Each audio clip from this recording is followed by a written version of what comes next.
Shadows of inheritance.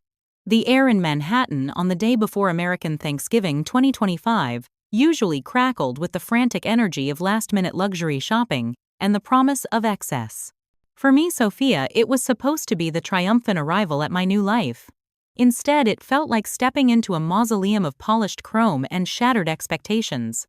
I stood in the vast foyer of the penthouse overlooking the Hudson, my designer overnight bag slipping from my numb fingers. The apartment, Ethan's family's monument to old money intersecting with new tech, was eerily silent. The usual flurry of pre-holiday staff chefs prepping the 20-course dinner, butlers polishing the crystal, was absent. There was only Harlan. He sat precisely where he always sat, a monolithic silhouette against the floor-to-ceiling glass that framed the gray, choppy water of the river. Harlan, my husband Ethan's stepfather, was supposedly lost in the fog of advanced Alzheimer's, a fragile, revered patriarch kept on life support by family devotion. "Harlan," I called out, my voice swallowed by the echoing space. He didn't turn immediately. When he did, his eyes, usually distant and unfocused, held a startling, sharp clarity. "Sophia, you made it." His voice was rough but articulate, not the slurred syllables I'd been coached to expect. Before I could process the anomaly, my phone buzzed violently. It was a video message from Ethan. I tapped it open, bracing for the usual saccharine apology for his inevitable last-minute work crisis. What played back was anything but. Ethan, impossibly tanned, was leaning over the rail of what looked suspiciously like a megayacht. Beside him, Lily, a blonde colleague from his venture capital firm whose existence I'd dismissed as office gossip, was laughing, her hand possessively wrapped around his bicep. "Hey, Soph." Ethan's voice was breezy, utterly detached. "Look, Thanksgiving got complicated. Mom needs a break, major burnout, you know how she gets. So Lily and I jetted down to Street Barts. Essential R&R. Think of it as an early honeymoon preview." My breath hitched. I felt the familiar cold constriction in my chest that Ethan had cultivated over our 3-year marriage. "Your job, Soph, is to hold down the fort. Specifically, keep Harlan company. He's having a bit of a rough patch, needs supervision. Don't worry about the bills, the usual arrangements are set. Be back Monday. Don't screw this up." The video cut. I stared at the screen, a toxic cocktail of betrayal and disbelief flooding my system. I opened the Chase mobile app, driven by a primal need for verification. The savings account, the joint account we'd religiously been funding for our down payment on a hypothetical Brooklyn brownstone, was virtually empty. *** withdrawal, $50,000. Destination unspecified, offshore transfer. ***. I scrambled to Instagram. The algorithm, sensing my emotional volatility, served up the perfect antidote to my sanity. Ethan's grid, usually reserved for stock market wins, and artisanal coffee, was now a curated gallery of sun-drenched excess. Lily, draped in designer swimwear, clinging to Ethan like barnacle to a hull. The captions were aggressively cheerful: number, new life number, no regrets, number, Caribbean dreaming. It wasn't just a vacation, it was a declaration of war executed through digital sabotage. I turned slowly back to the window. Harlan was watching me, not with pity, but with the grim satisfaction of a chess player who has just revealed his opponent's first major blunder. "They always forget the fundamentals," Sophia, Harlan said, tapping his wrist where an antique Patek Philippe lay beside a sleek black smartwatch. "They forget that in the modern age, the battlefield isn't the boardroom anymore. It's the cloud." Day 1, the unveiling. "You're not senile, are you?" I whispered, my voice raw. Harlan offered a dry, raspy laugh. "If I were truly senile, dear girl, I wouldn't be able to tell you that Ethan is currently using a disposable burner phone purchased with prepaid crypto, routing his messages through a Starlink satellite network, which is how he evaded the family's usual telecom surveillance." He gestured toward the living room where dozens of hidden cameras, seamlessly integrated into the smart home aesthetic, blinked almost imperceptibly. "How do you know all this?" I demanded, my former life as a freelance cybersecurity auditor, suddenly rushing back to the forefront of my mind. Harlan leaned forward, the weak afternoon light catching the deep lines etched around his eyes. "I built this ecosystem, Sophia. Ethan thinks he's controlling the house. I built the house's core operating system before he was born. They keep feeding me those cheap placebos disguised as my heart medication, courtesy of a digitally forged e-prescription that bypasses Elaine's oversight. They think they're poisoning me slowly. He tapped the smartwatch again. But this little beauty he tapped the device is connected to a private encrypted server. Every camera feed, every voice command, every delivery confirmation, it all passes through my filter. I see what they're doing, who they're talking to, and exactly when they slipped the sugar pill into my afternoon tonic. The narrative shifted violently. I wasn't just a dumped wife. I was now the unlikely accomplice to a man fighting for his life against his own family. Harlan continued his voice, dropping to a conspiratorial whisper. And the diagnosis, Sophia pancreatic cancer, stage 4. 3 months left tops. That's what the Times, Real Times medical records say. The ones Elaine fabricated for the estate lawyers are stuffed in a dark corner of the hospital mainframe where they won't see the light of day unless I authorize access. He paused, letting the weight of the revelations settle. They think I'm a weak old man waiting to die so they can access the estate. They are about to learn that I was a Wall Street titan for 40 years. I didn't just save money. I hid it where no Venmo transaction or centralized bank audit can touch it. Where I asked, immediately, professional, blockchain, 10 million USD in untraceable crypto secured in a cold storage wallet, and several Hamptons properties registered under a decentralized autonomous organization DAO that only I can unlock. Harlan looked at me, a plea in his sharp gaze. They manipulated you, Sophia. They isolated you from Ethan's money, kept you busy with lifestyle maintenance while they planned my demise. You have the skills. I need a hacker, not a grieving spouse. Will you help me make them pay? The sting of Ethan's betrayal morphed into a fierce protective resolve. I thought of the shared savings account, the phantom brownstone, the years of being subtly sidelined by Ethan and his controlling mother Elaine. Tell me what to hack, Harlan. Day 2, forging evidence. The next morning, the penthouse was a war room. Harlan directed the operation from his armchair, looking frail enough to placate any remote digital monitoring, while I worked furiously across 3 monitors plugged into a hardened, air-gapped laptop. Ethan's communication logs Harlan instructed, sipping weak tea, the genuine stuff I'd found hidden in his private pantry. He thinks his email server is secure. It isn't. I set up a custom backdoor 15 years ago for regulatory fishing expeditions. Now, it's our weapon. It took me 4 hours to bypass the layered corporate encryption. Ethan used a process made easier by Harlan feeding me forgotten administrative credentials from the early 2010 seconds. The inbox was a cesspool. Emails dating back 6 months detailed the affair disguised in corporate jargon about Q3 synergy planning. But the crucial discovery wasn't the cheating. It was the financial mapping. Ethan was sending Lily regular, substantial transfers labeled as investment seed capital, routed through shell corporations Harlan had identified decades ago as potential money laundering fronts. He's not just cheating, he's preparing for divorce funding, his new life with my future inheritance, Harlan observed, his voice devoid of surprise. We need leverage against Elaine, I countered, mapping the offshore accounts. She's the architect. She controls the estate documentation. Harlan pointed to a massive abstract oil painting hanging over the fireplace, a garish piece clearly bought for its price tag, not its aesthetic value. Behind that, it's the anchor point. Using the smart home schematics, I found a tiny pressure sensor near the frame. I can use the maintenance drone to lift it gently. The drone initially designed for dusting high ceilings whirred to life. It hovered carefully, applying suction cups, and nudged the painting away from the wall. Behind it was a hidden wall safe, its keypad cleverly disguised as part of the plaster texture. The code, Harlan whispered, taking a deep, shuddering breath, is hidden within my late wife's favorite artwork. The one they sold after her death, the Renoir sketch. I didn't have the sketch, but I had something better, Harlan's meticulously curated memories. He guided me to a folder on his private cloud, buried under layers of obsolete financial modeling files. It contained thousands of photos of his wife. I isolated the Renoir scan, noted the specific brushstrokes around the signature, and cross-referenced the metadata. Asterisk. Click. Asterisk. The safe opened.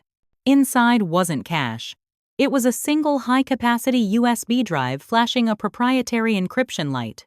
This, Harlan said, his voice suddenly thick with emotion, is the insurance policy. It contains every hidden camera recording of Elaine discussing the plan to expedite my passing. She's been actively managing my meds, ordering the placebos through her private physician contacts, ensuring the dosage fluctuations mimic natural decline. He tapped the USB drive gently. And right there in the corner of the digital ledger is the video of her admitting she rerouted my hospice consultation funds via Venmo to Lily's personal account as a bonus. The alliance solidified further. This wasn't just about money. It was about dignity. The 4-day gauntlet, evening of day 2, the illusion of decline, We needed to sell the story. Harlan was fading fast, requiring immediate intensive, perhaps terminal care, thus justifying the family's urgent return.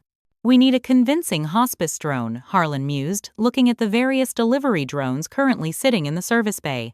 I utilized my network.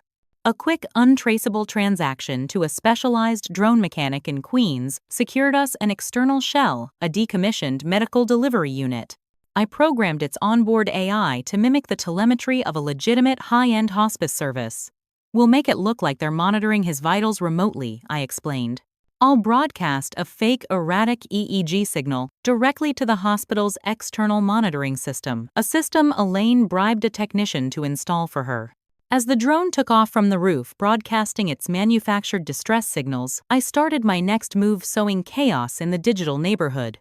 I used a network of temporary Twitter bots seeded with context from the Nextdoor group I'd previously joined as Sophhouse NYC. Tweet thread, Is anyone else seeing a suspicious hospice drone hovering over the Harlan residence? Seems awfully quiet for a family holiday. Concerned about elder abandonment in the UES. Within an hour, the Nextdoor group was alight with gossip. Mrs. Henderson from 72nd Street posted a grainy photo taken from her balcony. The seed of doubt was planted. Day 3. Near Mrs. and Whiskey. The pressure was starting to fray my nerves. Ethan, alerted by the sudden digital noise surrounding his father's address, sent a panicked, encrypted message via his Starlink uplink times. Stop stirring the pot, Sophia. Back off. Or I promise you, Lily and I will leak proof of your old SEC inquiry. You'll be finished before the turkey is served. He didn't realize that the very uplink he used was being mirrored by Harlan's system. He thinks he's threatening me with my past mistakes. I scoffed, applying a sophisticated VPN chain to cloak my access. Let him think it. We prepared the counterstrike. I remotely accessed the local news affiliate's social media dashboard, a security weakness I'd identified years ago during a pen test for a rival media firm. I scheduled a localized news alert, timing it to post concurrently with the escalation of the abandonment narrative. That afternoon, the true emotional core of the operation surfaced. Harlan, sensing his time shortening, asked to review some files. He directed me to pull up an old Zoom recording. It was Harlan and his late wife Eleanor celebrating Thanksgiving circa 2020. They weren't talking about finance or property. They were talking about the simple pleasure of Eleanor's terrible cranberry sauce. She was my anchor, Harlan murmured, watching the spectral projection of his younger self laugh. Ethan and Elaine. They never understood that the real wealth isn't what you accumulate but what you share.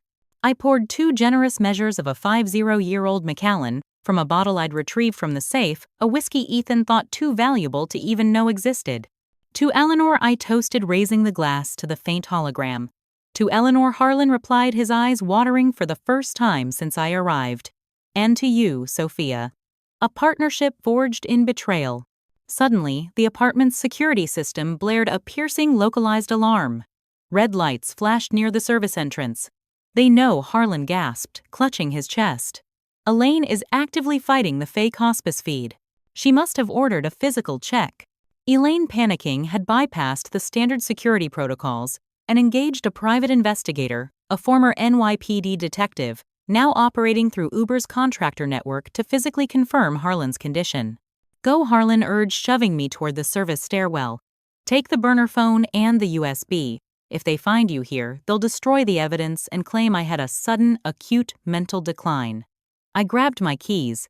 Just as I hit the emergency override to lock down the apartment, Harlan executed his countermove. He activated an external microphone linked to the building's intercom system, modulating his voice through a deep learning app to sound like a panicked, distorted scream claiming immediate physical duress. I scrambled into the elevator just as the PI arrived at the door. I swiped my key card, triggering a phantom maintenance alert on the elevator controls. sending it spiraling down to the basement parking garage, allowing me a clean escape through the service tunnels. As I sped out onto the streets in my unassuming sedan, my phone rang a blocked number. I answered, heart-hammering. "You should have stayed silent, Sophia," a digitally distorted voice hissed. It was Harlan's own voice modified by the app threatening me. I knew it was him testing the system, ensuring Elaine's PI believed I was a victim in peril. Day 4, Terminal Velocity. The narrative was now a complex tapestry of digital smokescreens. The PI reported back to Elaine that Sophia appeared to be fleeing an apparent medical emergency, having been threatened by an anonymous caller. This played perfectly into our intended chaos. I spent most of the day in a rented, secure co-working space downtown, using Harlan's crypto keys to move 10 million USD into a series of complex time-locked smart contracts, all directed toward a new, freshly established digital NE's wallet under my sole control. Crucially, I set up the dead man's switch associated with the Hamptons property DAO. If Harlan failed to input a biometric key before midnight Sunday, the system would automatically trigger a cascade failure, a massive engineered liquidity crisis designed to flood the market with the crypto holdings, devaluing them instantly, and publicly linking the original wallet addresses to Ethan and Elaine's known shell corporations. That evening, I returned to the penthouse. Harlan was visibly weaker. The facade of the robust, scheming old banker was finally giving way to the reality of his cancer. "The transfer is complete," I confirmed softly, sitting beside him. He nodded weakly, grasping my hand. "Good. Now the final act." He pointed to the smartwatch. "Facial recognition unlock. I need to confirm the last movement of the digital will. It's tied to the legal services AI I programmed. It will present itself to them tomorrow." I positioned his face toward the watch. His eyes fluttered, but he managed the recognition command. A small green light confirmed the transfer signature was locked onto my public key, ready to inherit the remnants of his legacy. "I'm tired, Sophia," he breathed, the whiskey bottle untouched. "Rest, Harlan. We've won the first round." He didn't open his eyes again. Around 11:45 p.m. on Sunday night, as the city lights glittered across the Hudson, Harlan, Thorne passed away peacefully. I didn't call 911 immediately. I needed the moment to solidify to ensure the digital fallout began before human intervention could complicate the narrative. At 11:59 p.m., I activated the final stage of the digital trap. I initiated the holographic protocol. Harlan had prepared, scheduling a pre-recorded AI-enhanced projection of himself to appear in the penthouse tomorrow morning when the family arrived. Monday morning, the reckoning. The jet-setters returned around noon, landing at Teterboro. Ethan looked slightly deflated, the Caribbean glow dimmed by the sudden flood of local gossip about abandoned patriarchs. Elaine was brittle, radiating furious energy. They entered the penthouse, expecting quiet compliance and a grieving widow. Instead, they were met by the ghostly, shimmering form of Harlan. The AI projection, built from thousands of hours of archived footage, stood by the window, backlit by the pale winter Sunday. "Good morning, children," the holographic Harlan said, his voice rich and controlled. "I trust your trip was relaxing." Ethan stumbled back, staring at the figure of his stepfather, perfectly rendered yet utterly unreal. Elaine let out a small, choked cry. "Where is the real him?" Ethan managed, looking frantically around the room. "He is at peace," the hologram replied smoothly. "He passed peacefully last night. You missed the final moments focused on your tropical liaisons and your avarice." The hologram then switched, displaying a split screen. On one side, the video of Elaine admitting to rerouting hospice funds via Venmo. On the other, Ethan's email chain detailing the withdrawal of the $50,000. "You underestimated your father, Elaine. You thought a few cheap placebos and a falsified diagnosis would suffice. You never understood the architecture of the digital world or the loyalty it can foster." Simultaneously, my external hack on the global crypto exchange executed. A rapid controlled dump of the digital assets linked to Ethan's known fronts initiated. The value of the crypto plummeted by 98% in under 10 minutes. The real-world consequences hit instantly. Ethan's personal bank flagged massive anomalous activity concurrent with the market crash. The FBI, already investigating the vague elder abandonment reports filed through legitimate yet manipulated 911 channels, flagged Ethan's recent offshore transfers as potential fraud related to illicit financial activity. "This is impossible. It's a hack," Elaine shrieked, lunging toward the projector. "It's inheritance, Mother," I said, stepping out from behind the reinforced pillar where I had been monitoring the digital collapse. I was no longer the meek wife. I was the executor of Harlan's final will and testament. The real estate in the Hamptons, the accounts, the controlling interest in Thorne Industries, they are all now under the legal structure designed to protect them from parasitic behavior. The structure I now control.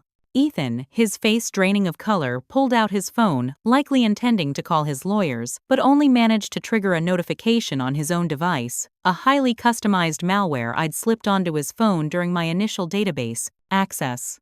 It was a targeted leak. Within minutes, Ethan's direct messages detailing his plan to leave me penniless and confirming the affair with Lily were circulating across the finance world via specialized dark web aggregation bots that I had fed the data to. The resulting scandal, aided by the local news bots I'd set up earlier, went viral on TikTok within the hour, framing Ethan not as a victim of a prank but as a financial predator and callous husband. By the time the actual estate lawyers who had been contacted through Harlan's backup AI legal counsel arrived, the police were already at the door responding to the sophisticated digital distress signals claiming financial collapse and elder fraud. Ethan was detained for questioning regarding the missing $50,000 and the immediate crypto collapse. Elaine stood amidst the shimmering ghost of her father-in-law, utterly broken, watching her carefully laid plans dissolve into digital vapor. I didn't stay for the drama. Harlan's final instruction was clear times. Leave them to their mess. Go build something real. Asterisk. In the service garage, waiting for me was a sleek black electric sedan, a courtesy vehicle arranged through Harlan's old contacts. Beside it sat a small drone carrying a keycard. The keycard unlocked a secure hangar at a private airfield nearby. Inside sat a pristine, silent Gulfstream G650. Harlan had arranged for the jet to be legally transferred to a trust managed solely by me, effective upon his confirmed death and the confirmation of the digital will execution. As I boarded the plane, I took one last look at the city skyline, no longer feeling the weight of Manhattan's expectations. I activated the jet's powerful encrypted satellite link. I sent a single final message, not to Ethan, but to the memory of Harlan, broadcasting into the secure channel he had shared with me. Asterisk, mission accomplished. Building something real.